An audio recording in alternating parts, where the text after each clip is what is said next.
My family ignored me my whole life, and my twin brother betrayed me with my girlfriend. 8 years later, they came back. Sorry, but only wanted the $2.3 million my grandfather left me, and now they're begging on their knees. I'm 25 years old.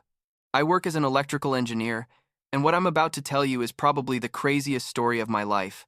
Like, one of those that when you tell people they think you're exaggerating, but I swear everything happened exactly like this.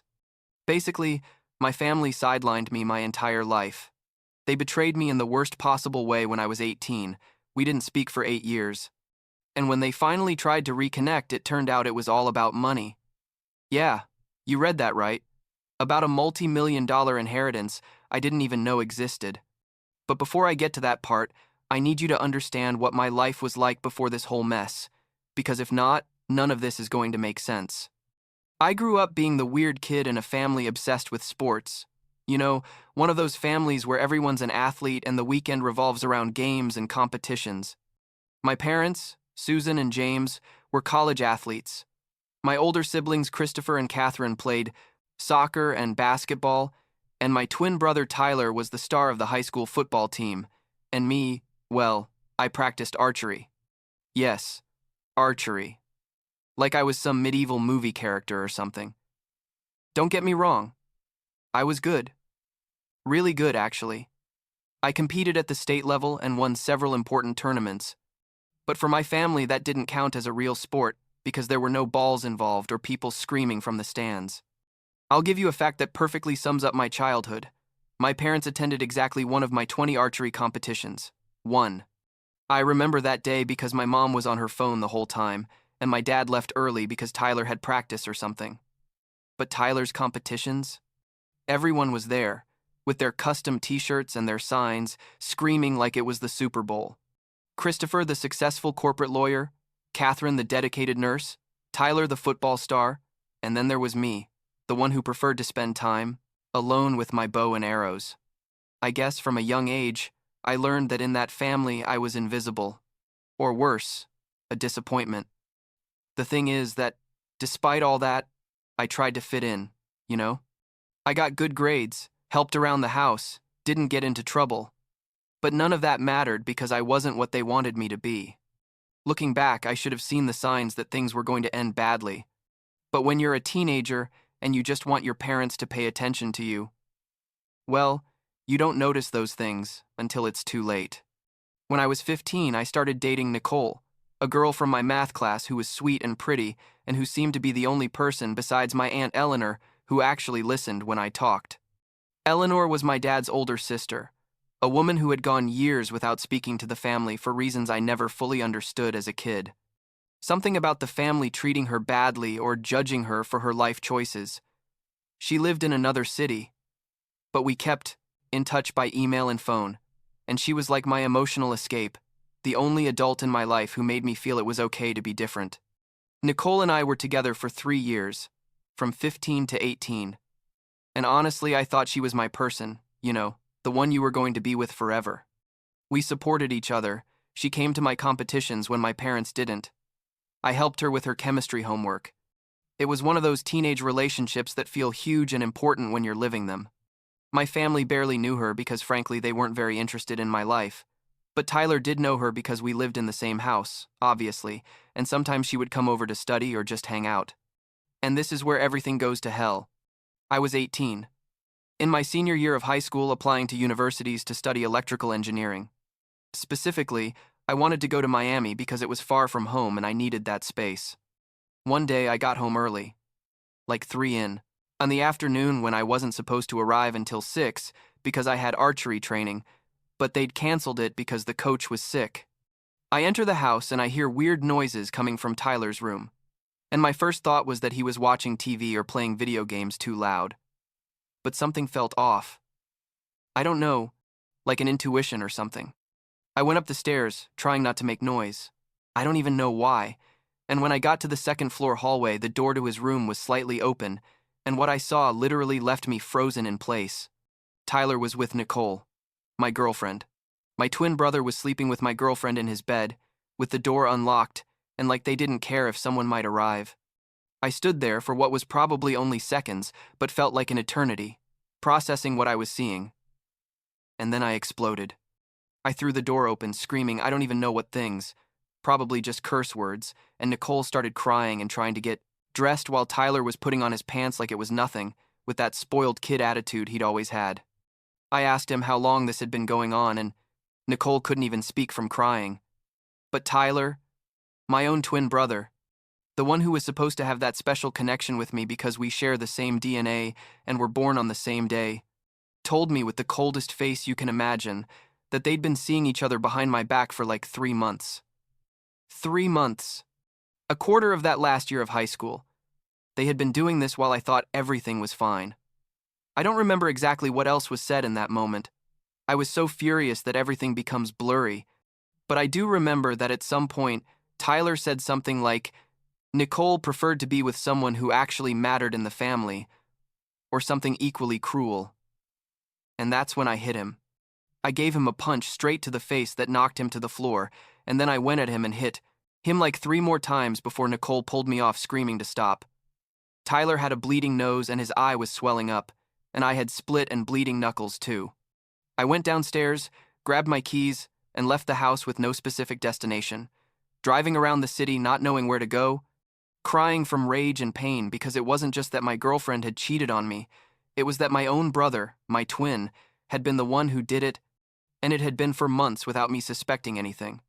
I ended up at my Aunt Eleanor's house, like an hour away, knocking on her door at 7 at night with red and swollen eyes and bleeding knuckles, and she let me in without asking questions and let me cry in her living room while she brought me ice for my hand. What happened next was a disaster. My parents found out what had happened, obviously, because Tyler told them his version of the story, and instead of supporting me or even asking how I was, they decided I was the problem. My dad called me on my cell phone yelling at me how dare I hit my brother, that Tyler had an important game that weekend and now his face was swollen, that I had always been the problem child and now I'd crossed the line. He didn't even mention that Tyler had been sleeping with my girlfriend, like that was a minor detail compared to me hitting him. My mom was worse because she tried to play neutral but basically told me that things happen, that Nicole and I were too young anyway, and I shouldn't let this ruin my relationship with Tyler because family is forever. Family is forever, she told me, while asking me to forgive the brother who had betrayed me in the worst possible way. Christopher and Catherine didn't support me either. They said I had overreacted and that hitting someone was never the answer, as if they had been in that situation and knew how it felt. So my parents gave me an ultimatum. Either I came back home and apologized to Tyler and agreed to go to family therapy to work on my anger management issues, or I stayed with Eleanor and they would press assault charges against me to teach me a lesson. Yes, you read that right. My own parents threatened to put me in jail for defending my dignity after a brutal betrayal. Eleanor told them that if they did that, she would countersue them for emotional abandonment of a minor or something legal that frankly I didn't understand, but that scared them enough to agree to let me stay with her without involving the police. So, at 18 years old, about to graduate from high school, I went to live with my aunt, who I barely knew, but who turned out to be the only decent person in that whole family. She never asked me for details, never judged me, simply gave me a room, helped me finish high school, and supported me when I decided to go to university in Miami. She was the first person in my life who made me feel it was okay to be who I was, and that I didn't have to change to deserve love and respect. I graduated in May, spent, and the summer, working and saving money, and in August, I left for Miami to study electrical engineering. That day I left, I sent a message to my parents saying I would never contact them again, that for me they had ceased to exist the day they chose Tyler over me, and not to expect to see me at Christmas or birthdays or anything. Christopher sent me a message saying I was being dramatic. Catherine called me crying, saying family should stay together, but I blocked their numbers and moved forward with my life. The next 8 years were, honestly, the best of my life up to that point. I graduated with honors, got an amazing job as an electrical engineer at a good company, met Michelle in my last year of college, and we got married 2 years later. Michelle is a pediatric nurse. She's sweet and understanding, and when I told her the whole story about my family, she completely supported me in my decision to keep them out of my life. I kept talking to Eleanor. She was practically my only real family. And during that time, I found out that Tyler and Nicole had gotten married, which made me laugh bitterly, because clearly it hadn't been just a casual affair, but they had really fallen in love while cheating on me. Michelle and I had a daughter like a year and a half ago, Grace, and being a dad changed my perspective on many things, but not on my decision to keep my family of origin away. In fact, it made me more firm in that decision because I didn't want Grace to grow up feeling the rejection I felt. I didn't want her to learn that it's okay to treat people that way. But then, just before Christmas last year, when Grace was like a year old, the messages started. First, it was Catherine, sending me a message on Facebook that she somehow found even though I had changed my name on social media, saying the family missed me and wanted to reconnect. Then Christopher sent me an email to my work email, which was super invasive, saying basically the same thing. And finally, my parents got my phone number. I don't know how. And my mom called me crying, saying they had been bad parents but wanted to make amends and please let them meet their granddaughter. It all happened over the course of like 2 weeks, and it was super weird, because after 8 years of total silence, suddenly everyone wanted to be family again. Michelle told me it was my decision, but that the timing seemed suspicious to her, and I thought the same, but part of me, I guess that part that was still a kid looking for his parents' approval, wanted to believe that maybe they had changed, that maybe they really regretted it. I asked Eleanor what she thought, and she got serious, told me to be careful, that family didn't do anything without a selfish motive behind it, but she didn't give me more details. I insisted that if she knew something, she should tell me, but she only repeated to be cautious and not make any hasty decisions. Meanwhile, Michelle and I were going through something very difficult. She had gotten pregnant again. We were excited to give Grace a little brother or sister. It was devastating for both of us. Michelle was physically and emotionally destroyed, and I was trying to be strong for her and for Grace, but inside I was destroyed too. And right in the middle of all this, my family kept bombarding me with messages wanting to meet, and I didn't know what to do because my head was a mess. One day, like 3 weeks after the miscarriage, when Michelle was already physically better but still emotionally fragile, I decided to call Eleanor and demand that she tell me what was going on because she clearly knew something I didn't. And that's when she told me the whole truth. And believe me, the truth was worse than I imagined. Turns out my family had told my grandfather, George, my mom's dad who lived in another state and with whom I had practically no relationship because I barely saw him as a kid, a completely false version of what had happened when I was 18. They told him that I was the one who cheated on Nicole with another girl, that Tyler had tried to defend her, and I had hit him for that, and that since then, I was a violent and unstable person who had cut off all contact with the family for no reason. For 8 years, my grandfather had believed that I was the bad guy in the story, the problematic grandson who had rejected his loving family.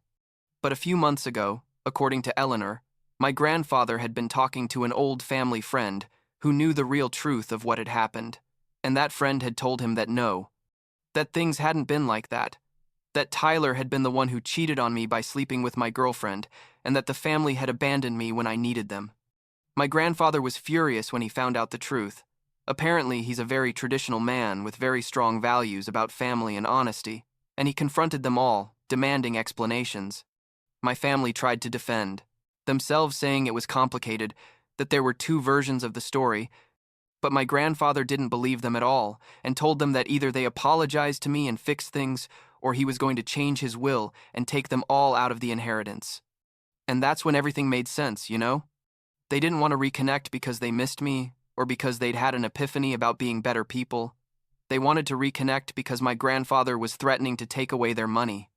Eleanor explained to me that my grandfather was a millionaire, that he had made his fortune in real estate and was like 79 years old and wasn't in very good health, and that my whole family had been counting on that inheritance for their future.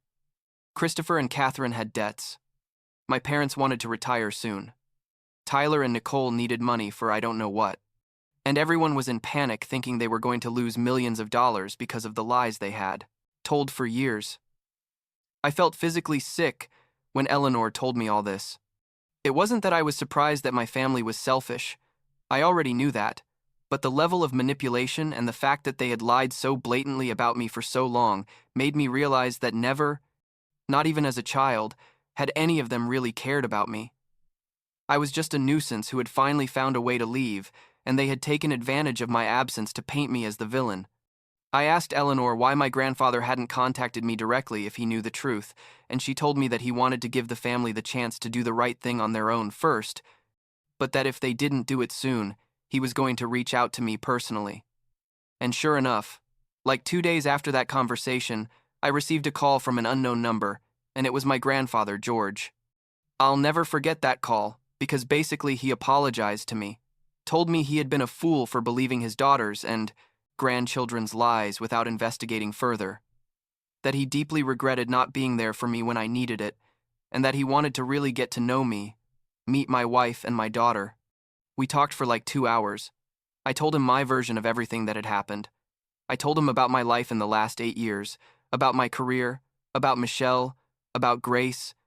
He listened to me without interrupting, and when I finished, he told me he was proud of the man I had become, despite everything. We agreed to meet in person. He was going to fly to our city to meet us. Michelle was nervous, but agreed, and I didn't know what to expect, but I felt I should at least give him a chance, since he had been honest with me and had admitted his mistake. My family, of course, found out that my grandfather had talked to me and started sending me even more desperate messages, saying please forgive them, that they wanted to explain their side of things, but I ignored them all. When my grandfather arrived and met Michelle and Grace, it was a weird but nice moment. He was super sweet with Grace and respectful with Michelle, and with me, he was kind. But I could see he felt guilty for having believed me, emotionally dead all those years. We spent the day together, went to lunch. He told us about his life and his career, and honestly, we connected in a way I had never connected with my dad. But then there was an awkward moment where he mentioned something about how it was a shame Grace didn't carry the family surname, that in his generation that was important to maintain the lineage.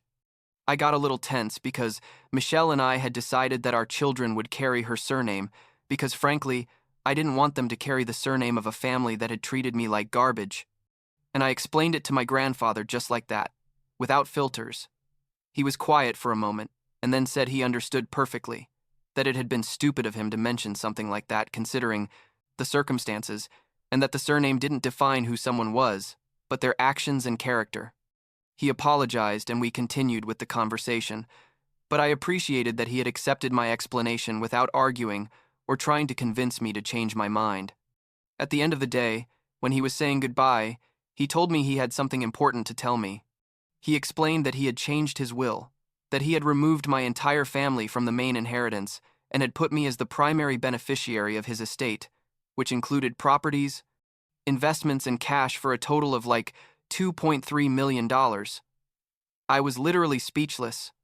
I didn't know what to say, because never in my life had I thought in terms of inheritances or money that big.